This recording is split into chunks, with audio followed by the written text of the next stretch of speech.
now available in paperback and e-readers. Spellbound, A Darker Shade of Black. Get your copy today at your favorite online bookseller. I got a chance to take a look at the season finale of Marvel Studios' She-Hulk Attorney at Law on Disney+.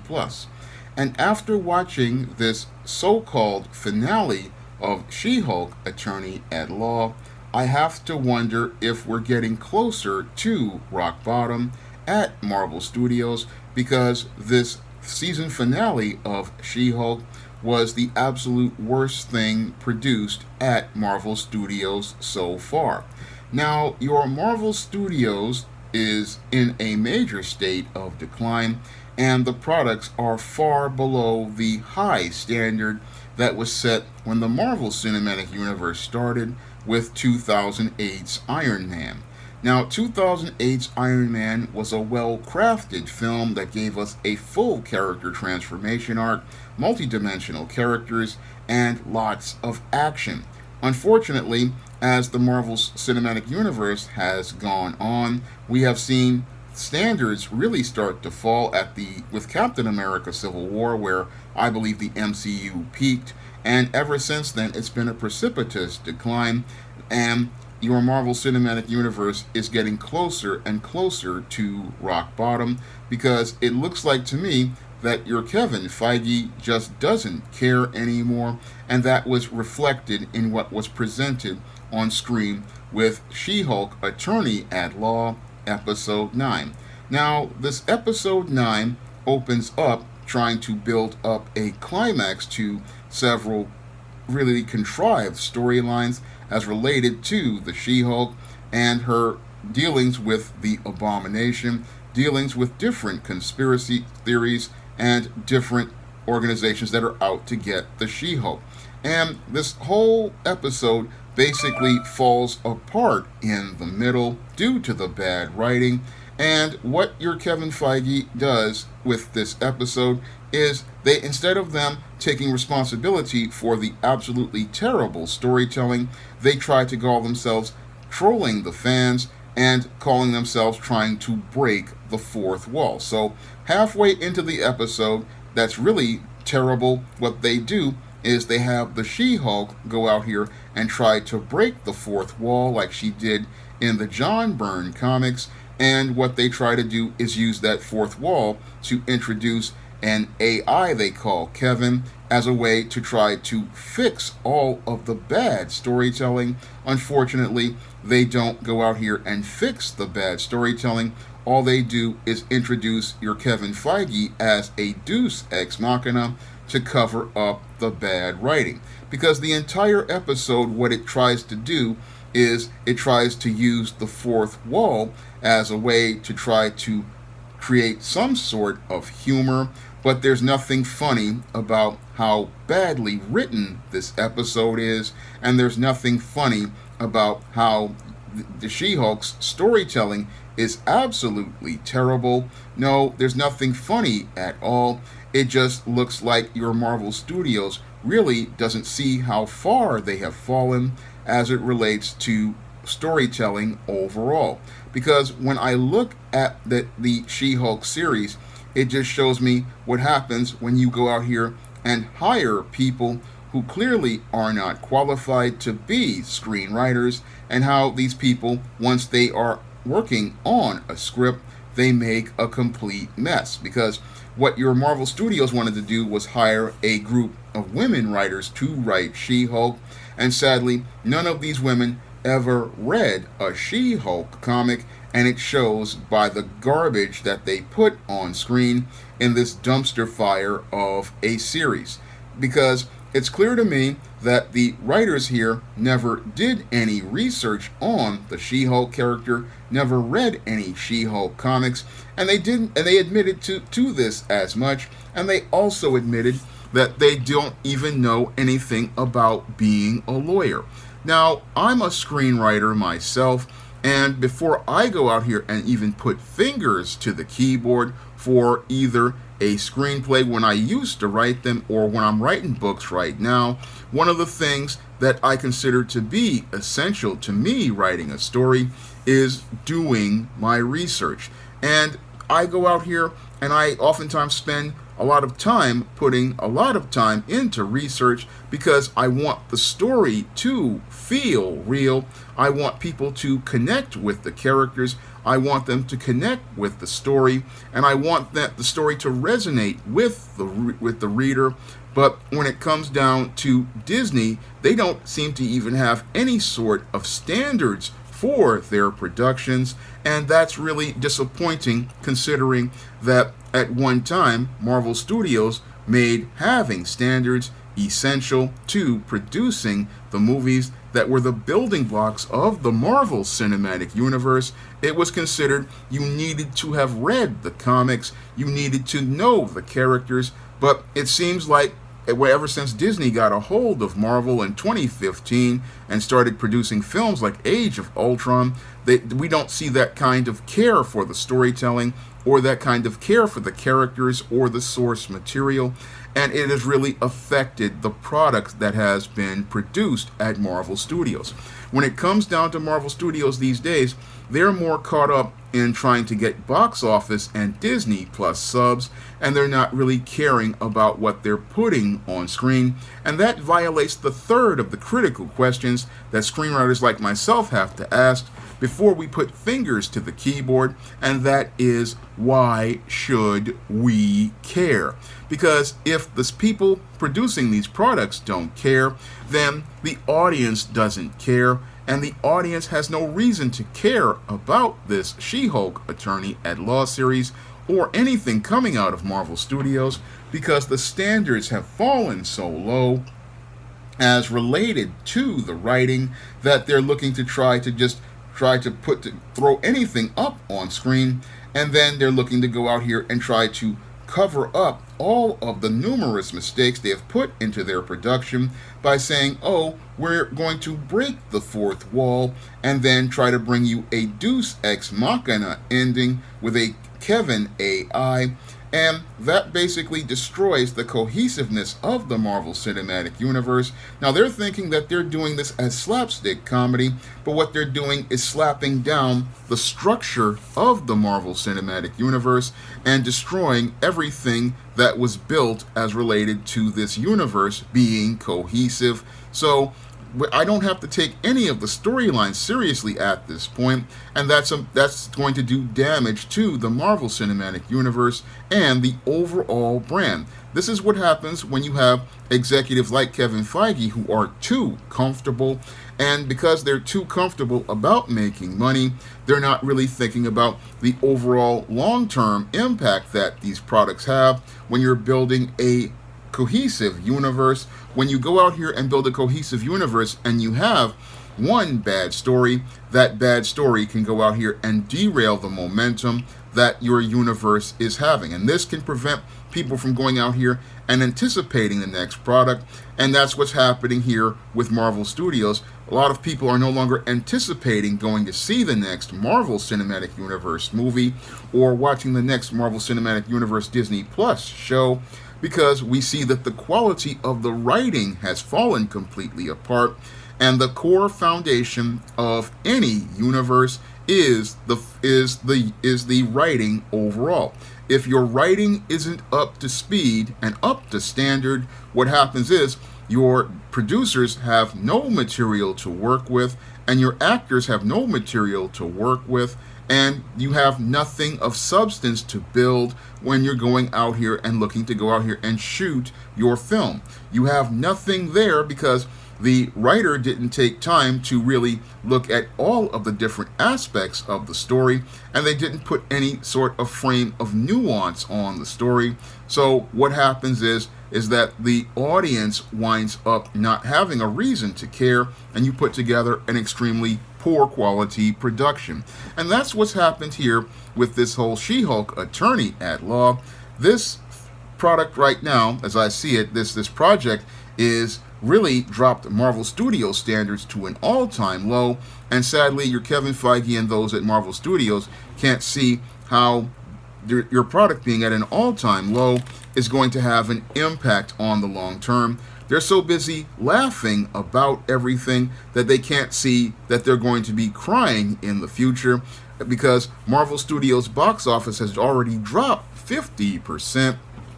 And it may drop even further. And while they may think, oh, we can just get things back up with a Spider-Man movie or some sort of gimmick, that's not what a good producer does, like myself. No, when I go out here, I want to make sure everything stays on a high standard because I want to keep the customers entertained. I want to honor the source material. I want to honor the creators like the late Stan Lee and the late Mark Gruenwald and many others who worked on these comics. And I want to show respect for those comic fans who are out here and support the product. That's what I would be if I was running Marvel Studios. I would want to try to keep the standards high because what was presented in that episode of She-Hulk Attorney at Law was an insult to comic fans. It was an insult to viewers all across the globe, and it just showed how standards have fallen at Marvel Studios because as a writer, I could never think to go out here and want to try to put one over on the fans like this or the view or the audience overall. It would be something that would absolutely I would not go out here and do at SJS Direct. I mean, I really want to make sure that every story I publish is the best. And when I look at what they were producing in this episode of She-Hulk, it just reeked of what many call lazy writing. And I'd have to say it is lazy writing to go out here and contrive the weak storylines and then try to cover it up first with comedy and then trying to cover it up with a breaking of the fourth wall and then try to cover it up with a Kevin AI ex machina. This is lazy writing at its finest, and no studio executive should be proud to go out here and have lazy writing as their standard, because when you have lazy writing as your standard, that means your standard is in a serious state of decline. And I would never allow a product like that to come out of SJS Direct. I mean, I don't allow stories like that are just half done to come out of on my imprint, and that's a shame because again, Marvel Studios is a $1 billion enterprise, and it may not be a $1 billion dollar enterprise soon because it's clear to me that the standards have clearly dropped. And again, it's a shame that a guy working in his bedroom as building a publishing imprint has higher standards than Marvel Studios, a subsidiary of a $1 billion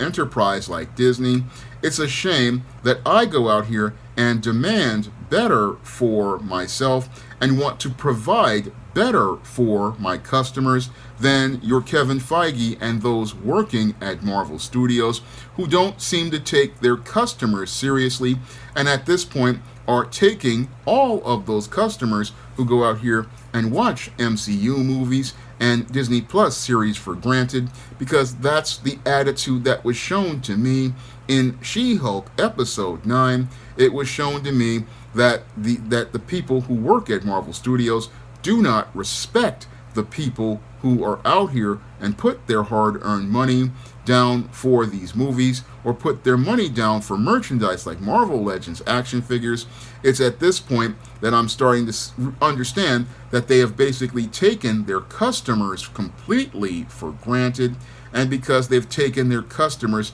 completely for granted, they don't appreciate the audience that's out there, and that's really been shown to me with what I saw in She-Hulk episode 9, which wasn't a finale. No, it was more like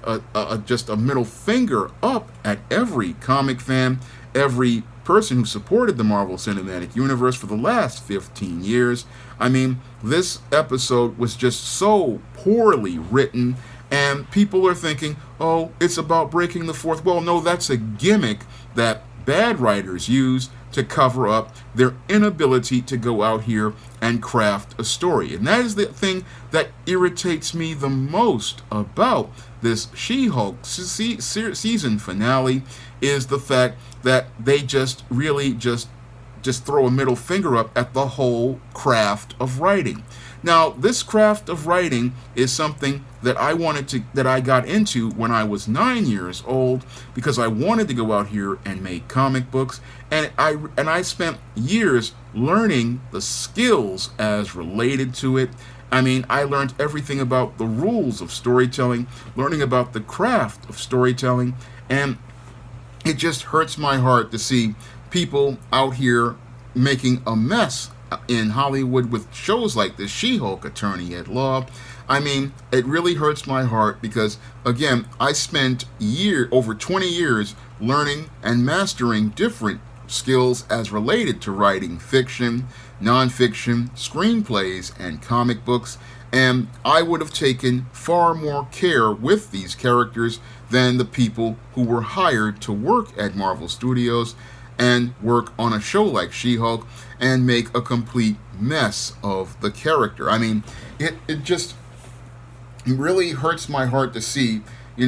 characters I grew up with and I knew like the back of my hand being done like this, and also knowing from my years of working on different characters that this type of story could be done better. Because right now, as I'm working on the E-Steam series for SJS Direct, I know that it's possible to do a series like She-Hulk Attorney at Law, still have that action and adventure, and still make it fun, because I've been doing that for years with the E-Steam character in stories like No Good Deed, stories like Demons Anonymous, stories like Little Girl Lost, and stories like Horror of the Hyena Woman. I'm able to take the E-Steam character, who is a professional, who works at a corporation like Morris Phillips, at the side of John Haynes, have her in solo stories where you have action, adventure, and fun. I know it's possible to go out here and make a fun series that's very compelling, and I know it's possible to make a series that can become popular based on the merit of the stories, because when I first came out with the E-Steam No Good Deed book, I mean, it basically blew up on SJS Direct. When I had it on Smashwords, got over 3,000 downloads, and the subsequent stories did very well over the course on Smashwords. So I know it's possible to tell a story about a heroine, put together some fun, fantastic adventures, and not go out here and create something like they did on She-Hulk. I know it's possible to tell those kind of stories because I did it with E-Steam, and I've also done it with ISIS, and I've done it with other characters, and it's just really, again, it just hurts my heart to see how the people at Marvel Studios take this opportunity for granted, because this opportunity to go out here and adapt this material, this is a one-in-a-lifetime thing, but the people there, because they take it for granted, they don't appreciate what they have, and they don't appreciate their opportunity to go out here and make something that could be special. That is also what irritates me about this whole She-Hulk Attorney at Law episode 9. You have people playing with these characters and not taking them as seriously as they need to be the escape and entertainment for the audience, because they don't appreciate the audience. They take the audience for granted, and that's what really disgusts me about that episode. Again, if I had that same opportunity to go out here and do an E-Steam series or an ISIS series for a network like one of these streaming services, I would take much more care with that series and present something that I believe would be of the highest standard, because I understand you only get one chance to make a first impression, and the impression that I'm getting from Marvel Studios as related to how they feel about the audience is that they really don't care about the audience anymore, and for them this is a big joke. And no, it's not a joke until you start seeing the box office really start to fall, and that's when the laughter turns into crying. And again, it just shows how little passion these people have for Marvel's characters, for Marvel Studios, and the Marvel Cinematic Universe that has been built. They are taking it, again, for granted, because they think that it's a money train and not about showing us the great stories that that entertained us with these characters for generations. Now, if you want to pick up the E-Steam series and see an example of what the She-Hulk could have been if it had been adapted into a series by people who take the craft seriously, you can pick up all of the E-Steam series books on Amazon.com in paperback and Kindle format. You can also find E-Steam series books on Smashwords, the iBookstore, and Google Play. And if you want to pick up my stories that feature heroines in compelling stories like the ISIS series, the E-Steam series, and books like Eternal Night and the Thetas, you can find those books on Amazon.com in paperback and Kindle format. You can also find them on Smashwords, the iBookstore, and Google Play. That's all I have to say for this video. You can comment, rate, and subscribe. Now available in paperback and e-readers, Spinsterella. Discover the dark side of love in this goth and lovely romance with Spinsterella. Get Spinsterella in paperback and e-readers at your favorite online bookseller today.